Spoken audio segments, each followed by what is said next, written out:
관계적으로는 우리를 하나님의 자녀 삼아 주시는 그 선언이 칭의라고 말씀을 드렸습니다. 창조주 하나님이 죄인된 우리에게 다가오셔서요, 우리를 하나님의 자녀 삼아 주셨다. 이거는 놀라운 일이죠. 그래서 우리가 의롭게 되고 우리가 하나님의 자녀가 되었다라는 사실을 믿는다라면 자녀된 우리가 어떻게 반응을 보여야 될까요?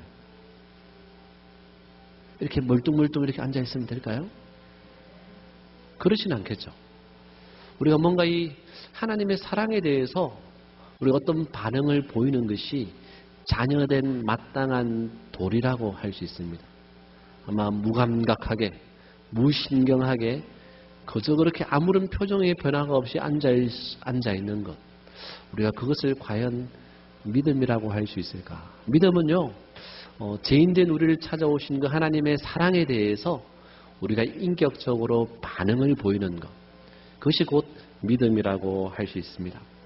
여러분, 하나님이요, 죄인된 우리 한 사람을 구원하기 위해서 이 구약 성경 전체를 쓰시고요, 이 선지자들을 보내시고 아들을 보내고, 그리고 다시 오셔서 우리에게 영원한 생명을 주시겠다라는 이 약속이 여러분 이해가 됩니까? 믿어집니까? 그런 하나님의 약속이 이해가 되느냐라는 거죠. 이런 하나님이 이해가 되어야지 우리는 인격적으로 반응을 할 수 있는 거죠. 그 약속이 신뢰가 되고 믿어지고 이해가 되면 우리는 반응을 보이게 됩니다. 은혜 받은 사람은요, 그 약속에 대해 반응을 보이는 사람이 곧 은혜를 받은 사람이에요. 그것을 믿는 사람이 구원을 선물로 받는 사람이죠. 그래서 우리는 이 믿음이 뭔가 하나님의 사랑이 이해되고 깨달아져서 우리가 인격적으로 반응을 보이는 것, 이것을 믿음이라고 할 수 있습니다. 오늘 본문은 믿음으로 의롭게 된 사람, 그 시초가 누구인가? 아브라함이죠. 그 아브라함의 이야기를 다 끄집어내면서 이 바울이 믿음은 이런 거야 라고 우리에게 설명해 주고요. 두 번째는 믿음이란 무엇인가? 그 실례로 다윗을 딱 끄집어내면서 이 두 사람을 정인 삼아 우리에게 믿음이 무엇인가를 설명해 주고 있습니다. 오늘 2절의 말씀 같이 한번 읽어볼까요? 시작.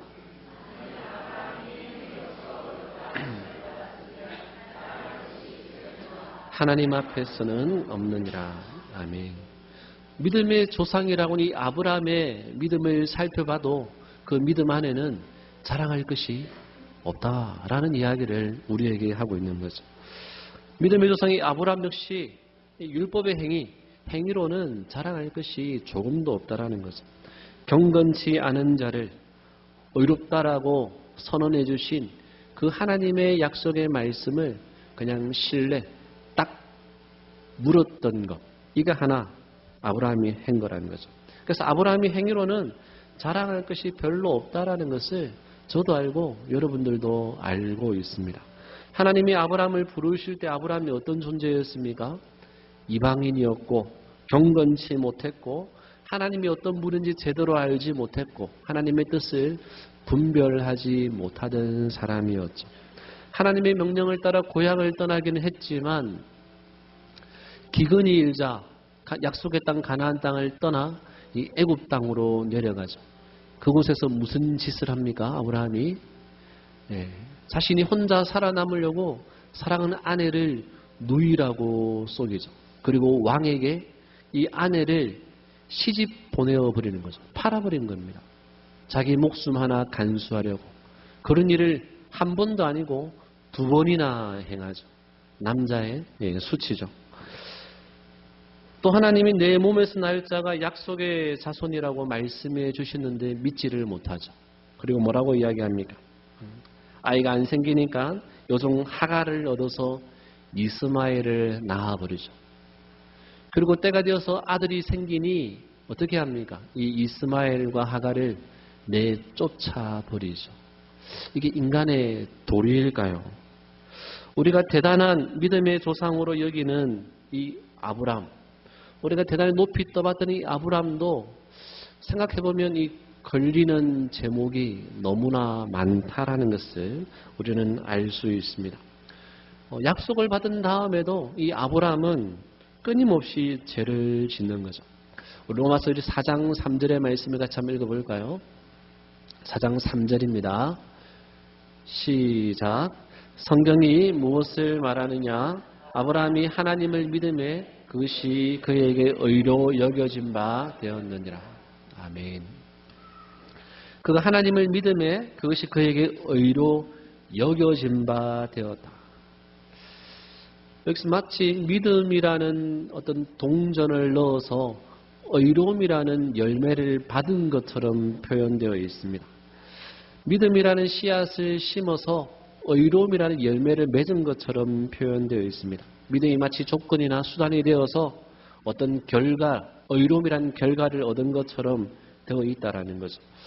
과연 아브라함이 선택을 잘해서 하나님을 영접을 잘해서 그 결과로 의롭게 된 것일까요? 의로움은 우리의 이 행위에 딸린 것일까요? 이 4장 3절은요, 창세기 15장 6절의 말씀을 인용한 것인데요. 우리 창세기 15장 6절의 말씀을 같이 한번 읽어보겠습니다. 시작.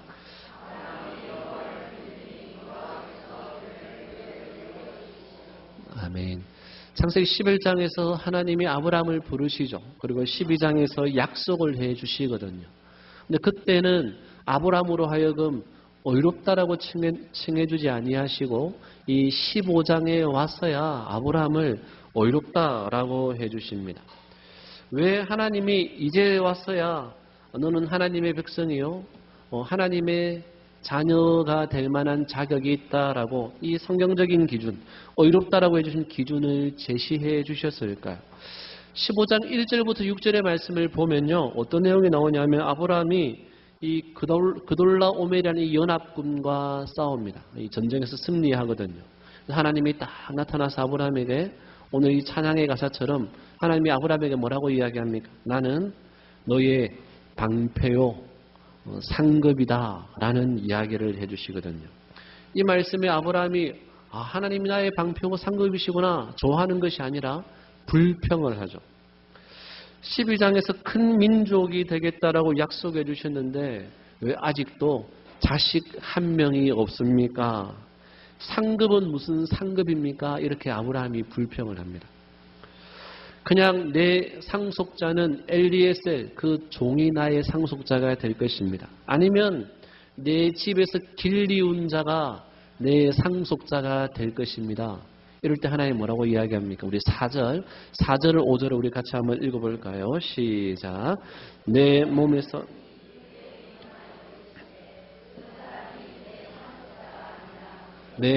날 자가 내 상속자가 되리라 하시고 그를 이끌고 밖으로 나가 이르시되 하늘을 우러러 무뼈를 셀 수 있나 보라. 또 그에게 이르시되 내 자손이 이와 같으리라. 아멘. 하나님이요 내 몸에서 날 자가 너의 상속자가 될 것이다. 이 약속을 한 번 더 해주시면서요 이 아브라함을 데리고 밖에 나가서 하늘을 보며 무뼈를 셀 수 없이 많이 보여주시면서 너의 자손이 이와 같이 많게 될 것이라고 약속해 주셨어요. 이것에 대해서 아브라함이요 하나님의 약속을 신뢰해버려요. 그 약속을 주신 하나님을 신뢰하는 거죠. 이 신뢰하는 이 아브라함을 보고 하나님이 어떻게 합니까? 이것을 의롭다라고 여겨주신 거예요. 하나님은요 하나님 당신을 신뢰하는 그 사람을 의롭다라고 여겨주시는 분이에요. 그래서 우리가 믿음이라고 하는 것은 하나님을 향한 신뢰, 하나님을 이해하고 신뢰하는 것이라고 할 수 있습니다. 왜 자녀가 없습니까? 불평할 때 하나님의 설명을 듣고요. 하나님을 이해해버려요. 그리고 하나님의 약속을 신뢰하는 거라는 거죠. 믿음은 그런 겁니다. 하나님의 약속과 관련하여서 아브라함이 하나님을 신뢰할 때에 그것을 아브라함의 믿음이라고 보시고 하나님이 아브라함을 의롭다라고 여겨주신 거죠. 여러분 여겨주신다라는 말은 그에게 없는 것을 부여해 주신다라는 거예요. 그에게 없던 의로움을 부여해 주신 거죠.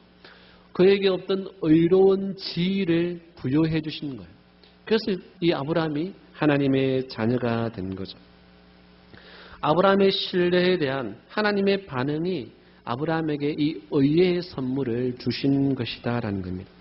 이로 인해 하나님과 아브라함 사이에 관계가 형성된 거예요.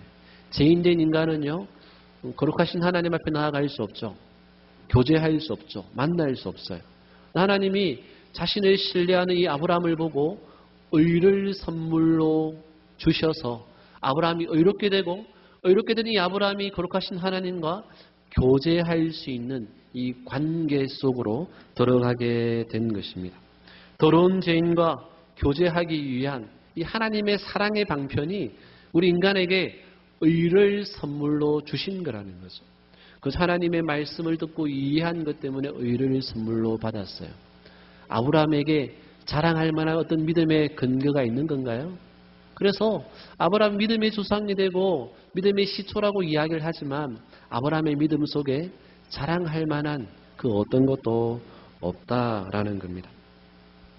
여러분, 믿음이 무엇입니까? 믿음은 하나님을 이해하고 하나님을 신뢰하며 그래서 그 관계 속에 우리 하나님과 교제하는 것, 그 교제 속에 하나님의 뜻을 깨닫고 하나님의 뜻을 동의하고 그 뜻에 동화되어 가며 그 뜻을 순종하며 그 하나님을 닮아가는 것, 이것이 믿음인 거죠.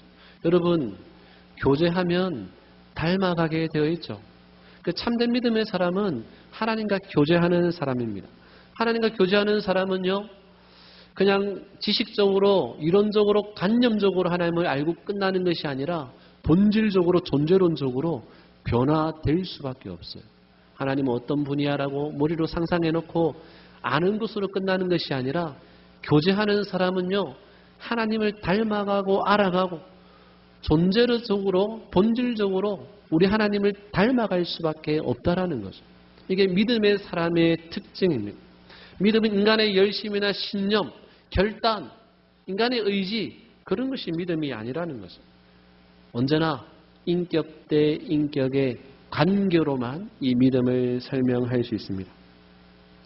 여러분, 우리는 기계를 향해서 인격적인 관계를 맺지 않죠. 향후 이렇게 감정을 가질 로봇이 나올 수 있을런지는 모르겠지만 로봇과 우리는 인격적인 관계를 맺지 않습니다. 로봇을 향해 우리가 아무리 배가 고프다고 떼를 써도 그 로봇은 우리에게 맛있는 것을 사주지 않죠.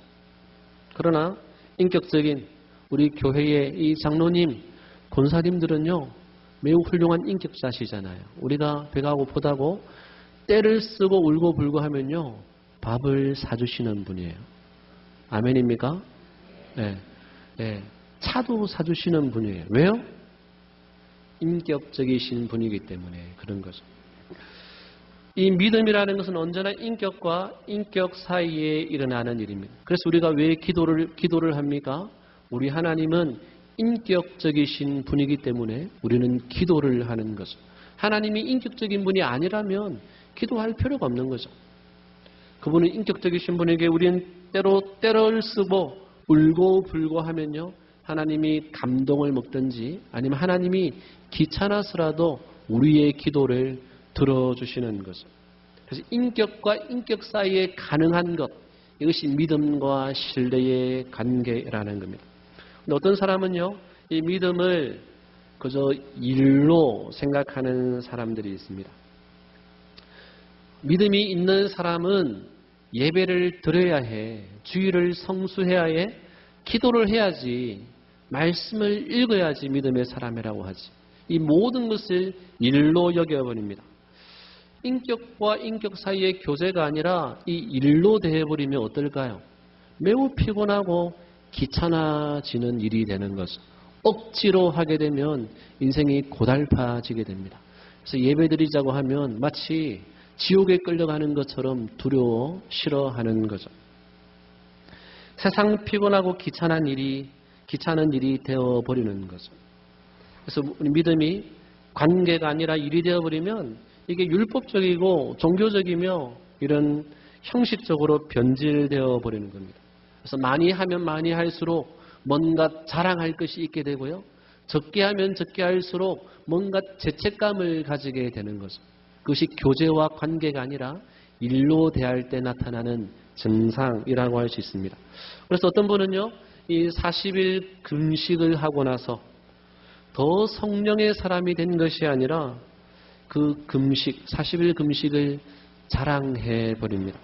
이전보다 더 교만해지고 더 싸나워지는 거죠. 어떤 분은 성경을 많이 읽고 기도를 많이 하는데 그것이 그에게 자랑이 되어버립니다. 더 많은 지식과 이 기도가 자랑이 되어서요, 교만해지고, 그 교만해서 기도하지 않는 사람, 성경을 보지 않는 사람을 판단하고 정죄하고 심판하고 평가하는 것은 왜 그럴까요? 이것이 종교적인 행사가 되어서 일이 되어버린 것은, 그 많은 시간, 기도와 예배와 찬송의 시간을 통해 하나님을 닮아가지 못하면, 교제하지 못하면 이런 현상이 일어나 버린다라는 겁니다. 하나님과 나 사이에 이 인격 대 인격의 이 연결이 이루어져야 합니다. 연결되어 우리는 하나님으로부터 선한 영향력을 받아야 합니다. 성령의 통치와 다스림을 받아야 하는 거죠. 그래야 이 예배가 일로 끝나지 않게 되는 겁니다. 사랑하는 성도 여러분, 이 예배가 여러분에게 일주일에 한 번 있는 종교 행사가 되지 않기를 축복합니다. 인격적이신 하나님, 그 무엇과도 바꿀 수 없는 그 살아계신 하나님, 우리를 가장 사랑하신 하나님, 우리의 방패가 되어주시겠다는 그 하나님, 그 약속의 말씀을 신뢰하고 그 하나님을 신뢰하고 그래서 깊은 교제 속에 빠져보시기를 주님의 이름으로 축복합니다. 바울은요, 두 번째 증인으로 이 믿음을 설명하기 위해서 다윗 왕을 호출하죠. 우리 로마서 4장 6절 8절의 말씀을 같이 한번 읽어보겠습니다. 시작. 일한 것이 없이 하나님께 의로 여기심을 받는 사람의 복에 대하여 다윗이 말한 바, 불법이 사함을 받고 죄가 가리어짐을 받는 사람들은 복이 있고 주께서 그 죄를 인정하지 아니하실 사람은 복이 있다 함과 같으니라. 아멘.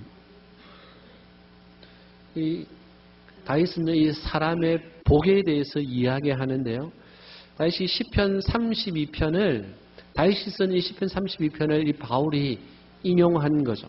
시편 32편 우리 1절 2절의 말씀을 같이 한번 볼까요? 시작. 허물의 사함을 받고 자신의 죄가 가린 자는 복이 있도다. 마음에 간사함이 없고 여호와께 정죄를 당하지 아니하는 자는 복이 있도다. 아멘. 여러분, 다윗은 어떤 사람입니까? 다윗이 뭐라고 이야기합니까? 범죄하지 않은 사람, 허물이 없는 사람, 실수가 없는 사람이 복이 있다라고 이야기합니까? 그렇지 않죠. 어떤 사람이 복이 있다고요? 허물의 사함을 받고 자신의 죄가 있지만 죄가 가리움을 받은 사람, 죄가 있는 사람이 복이 있다라는 이야기를 하고 있습니다. 다윗이 왜 이런 이야기를 할까요? 사실 다윗은 나름 많은 전쟁을 치르고 일을 많이 한 사람이죠. 그런데 바울은요, 일을 한 것이 없이 의로 여기심을 받는 복에 대해서 이 다윗만큼 잘 아는 사람이 없다. 이 다윗을 예로 듭니다. 우리가 생각하기에 다윗은 좀 일을 한 것이 많은 것 같은데 바울은 일한 것이 없는 사람이 다윗이다라고 이야기를 하고 있는 거죠. 다윗이야말로 불법과 죄가 가려지는 복을 누린 사람이다라고 이야기합니다.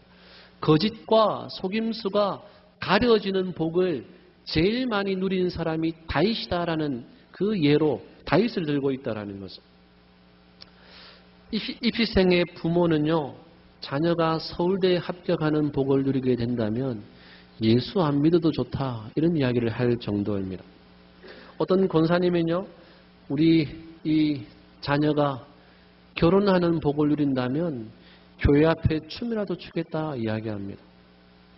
어떤 분은 더도 말고 덜도 말고 지금의 월급의 2배의 복을 준다면 내가 무슨 짓이라도 하겠다라고 이야기합니다. 세상의 행복은 무엇입니까? 돈과 권력과 승리와 명예와 이런 것들이죠. 근데 다윗은 그것이 복이 아니라 무엇이 복이라고 이야기합니까? 허물과 불법과 죄가 가리워지는 것이 복이라고 이야기합니다. 왜 다윗이 이런 이야기를 할까요? 다윗이 이것을 어떻게 알게 되었을까요? 저절로 알게 되었을까요? 그렇지 않죠. 자신이 죄를 많이 지어봤기에 이 사실을 알게 된 겁니다. 다윗만큼 돈과 권력과 승리와 명예 이것을 누린 사람도 많지 않죠. 그런데 그 권력을 어떻게 합니까? 부하의 부인인 이 바세바를 빼앗죠. 또 죄가 드러날까봐 이 바세바의 남편 우리아를 전장의 한가운데에서 죽여버리죠. 그리고는 자신의 죄가 덮이기를 바랬던 사람입니다. 스스로 잊으려고 노력을 많이 했겠죠.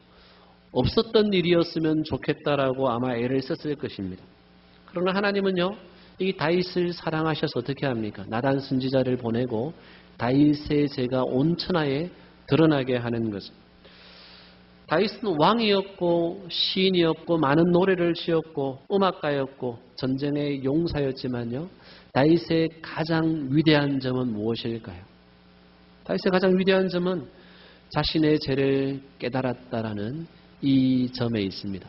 자신의 죄를 시인하는 거죠. 연약함과 죄성을 인정하는 겁니다. 하나님이 자신의 죄를 가리우시고 사해해 주시는 분이라는 사실을 인정한 것. 그것이 다윗의 가장 위대한 점이라는 거죠. 여러분, 사람의 행복은 여기에 있습니다. 왕으로서 수치가 드러나고 부끄러움이 드러나는 것. 그것을 인정하는 것은 죽기보다 힘든 일이었겠죠. 그런데요, 이 땅에서 그 지옥의 수치를 미리 맛보는 것이 복이라는 거죠. 영원한 지옥에 떨어지지 않도록 이 땅에서 그런 부끄러움을 당하는 것이 복이라는 겁니다. 하나님이 진짜 지옥에 가지 않도록 이 다윗을 막아주신 거죠. 사랑하는 성도 여러분, 저와 여러분에게도 하나님이 우리의 죄를 사해 주시고 우리 허물과 죄를 가려 주셨습니다. 여러분, 그러므로 믿음으로 의롭게 된 자, 하나님이 그 불법과 죄를 가려 주신 자에게는요, 더 이상 그 누구도 정죄함이 없습니다. 왜? 하나님이 우리를 의롭다라고 의를 선물로 주셨기 때문인 것이죠. 근데 사단은요, 끊임없이 어떻게 합니까? 우리의 옛날 비디오를 우리의 눈앞에 틀어놓고요, 뭐라고 합니까? 너는 죄인이라고 정죄하죠. 여러분, 과거의 죄가 떠오르거든 어떻게 해야 될까요? 사단아, 물러가라. 하나님도 나의 죄를 정죄하지 않는데 네가 왜 나를 정죄하느냐라고 우리는 선포할 수 있어야 되죠. 하나님이 우리의 모든 죄와 허물을 가려주셨습니다. 문제는요, 많은 사람들이 하나님이 우리를 정죄하지 않는다라는 이 사실을 잘 받아들이지 못한다는 데에 있습니다. 세상의 사고방식은요, give and take예요. 뭔가 준 게 있어야 받게 되거든요. 아무도 드린 것이 없는데 그냥 받으면, 공짜하면 의심부터 하는 거죠. 그래서 공짜로 의롭게 해주신다, 은혜를 베풀어 주신다, 선물이다, 이 개념을 이해를 못하는 거죠.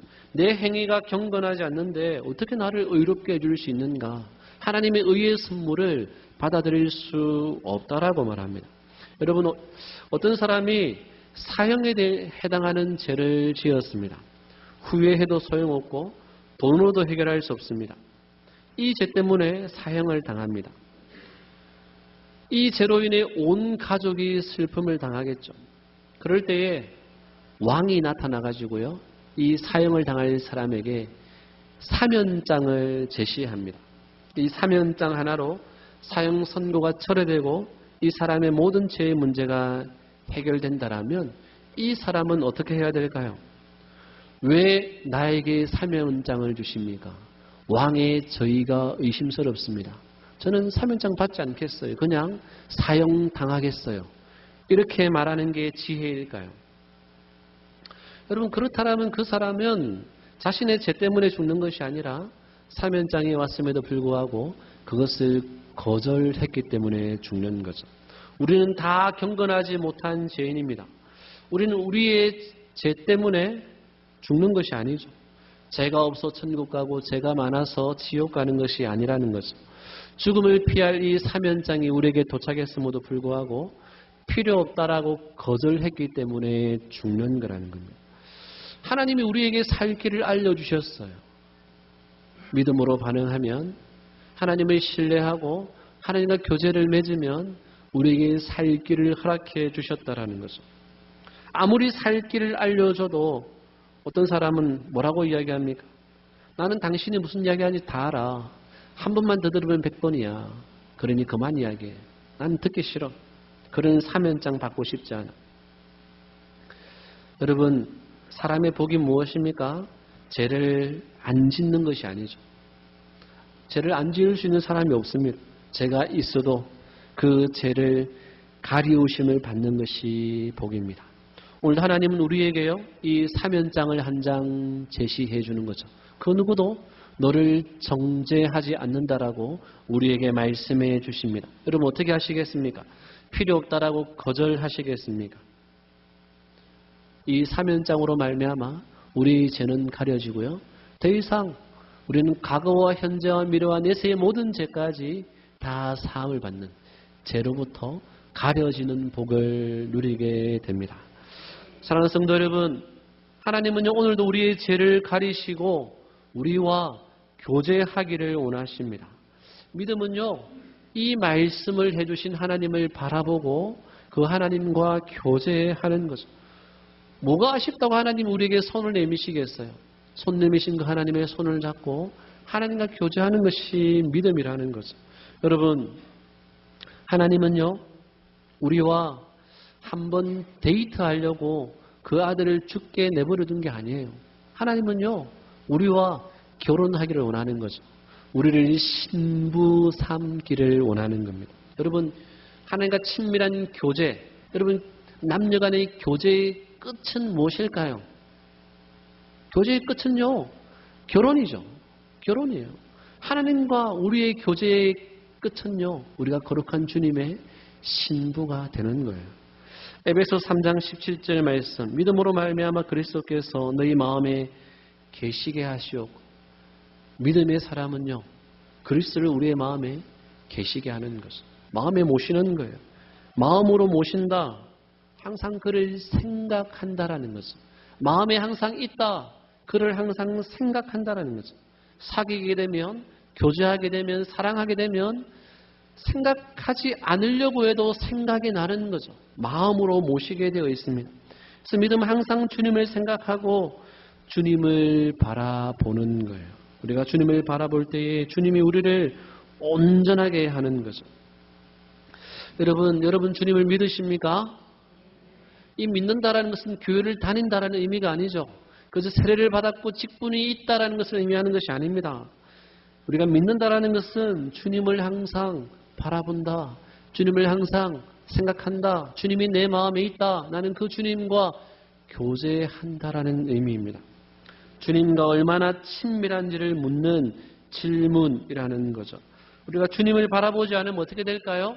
주님이 우리의 마음에 없으면 어떻게 될까요? 우리는 교회 생활과 우리의 교회 안팎의 생활이 달라지는 거죠. 신앙생활 따로 있고 직장생활, 가정생활 따로 있게 되는 거죠. 하나님은요 우리를 지으실 때에 천사도 흠모할 정도로 아름답게 지었는데요.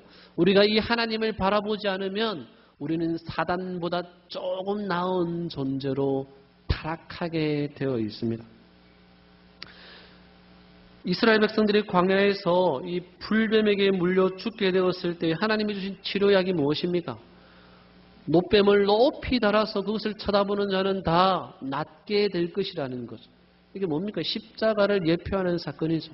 즉 우리가 주님을 바라보면요 낫게 된다, 회복된다라는 거죠. 주님을 바라보는 자가 새 힘을 얻게 되는 거죠. 사랑하는 성도 여러분, 우리가 주님을 바라보는 것, 우리의 시선이 날마다 주님을 향하는 것, 그것이 믿음이요 믿음의 사람은 그러므로 능력이 있는 것입니다. 저는 아이들을 보면요 참 놀랍습니다. 조금 전까지 엄마 아빠에게 엄청 혼났는데요. 또 어떻게 합니까? 돌아서서 또 엄마 아빠에게 안아달라고 떼를 쓰는 거죠.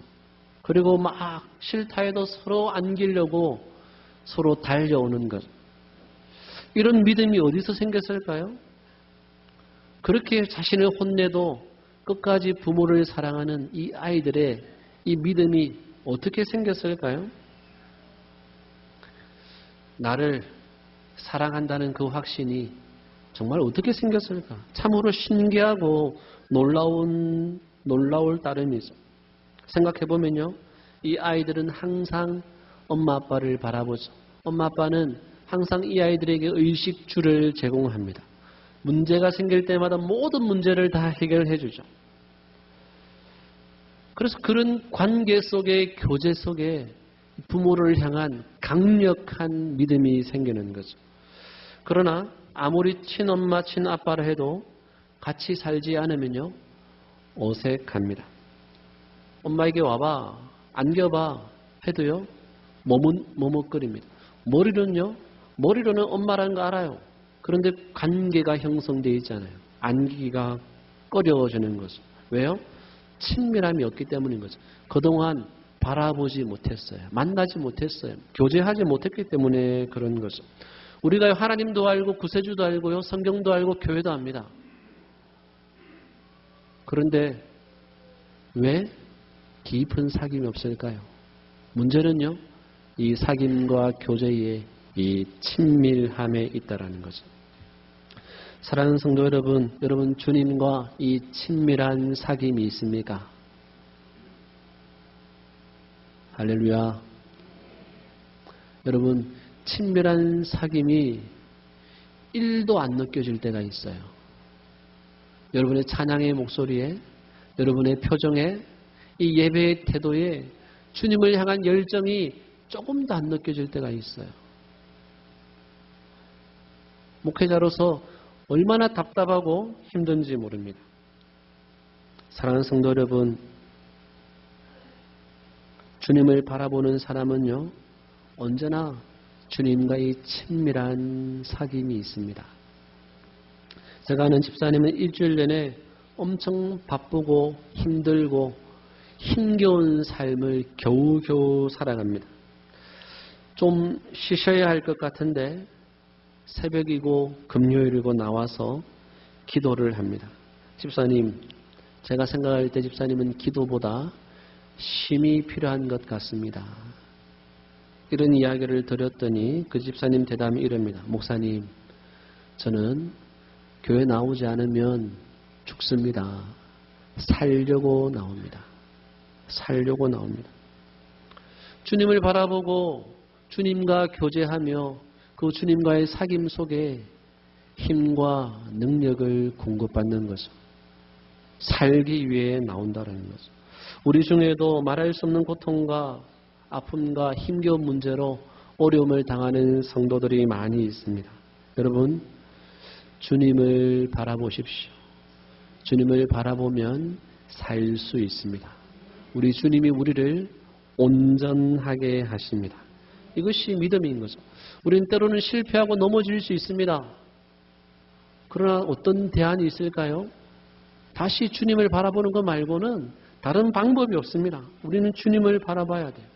실패하고 넘어져도 다시 주님을 바라보고 우리를 일으켜 세워주실 그 하나님의 그 은혜와 그 힘을 공급받고 살아가야 하는 거죠. 사랑하는 성도 여러분, 우리가 이 주일뿐만 아니라 우리가 날마다 주님을 바라봄으로 그 바라보는 자를 외면치 아니하시는 그 주님의 능력으로 살아가는 믿음의 사람 될 수 있기를 주님의 이름으로 축복합니다.